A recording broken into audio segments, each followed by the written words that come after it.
Hello everyone and welcome back to another tutorial video on create, login and delete. Today in this video I'm going to show you the step-by-step process on how you can create your Cash App account on your device. So please make sure to follow these steps till the end. Well, the very first step is you have to download the application Cash App. You can easily get this application from Play Store or an App Store.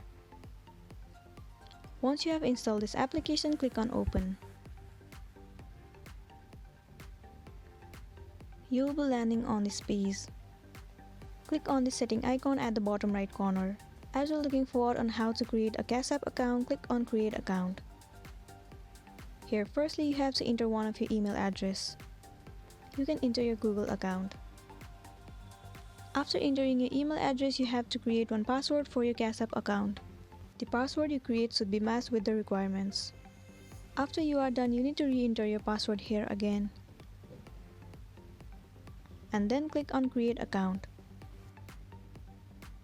Well, there you go. With this simple process, your account has been created successfully. Well, this is the end of the video and I really hope you found this video useful. If it does, please make sure to give thumbs up and subscribe to our channel. We'll see you on my next video.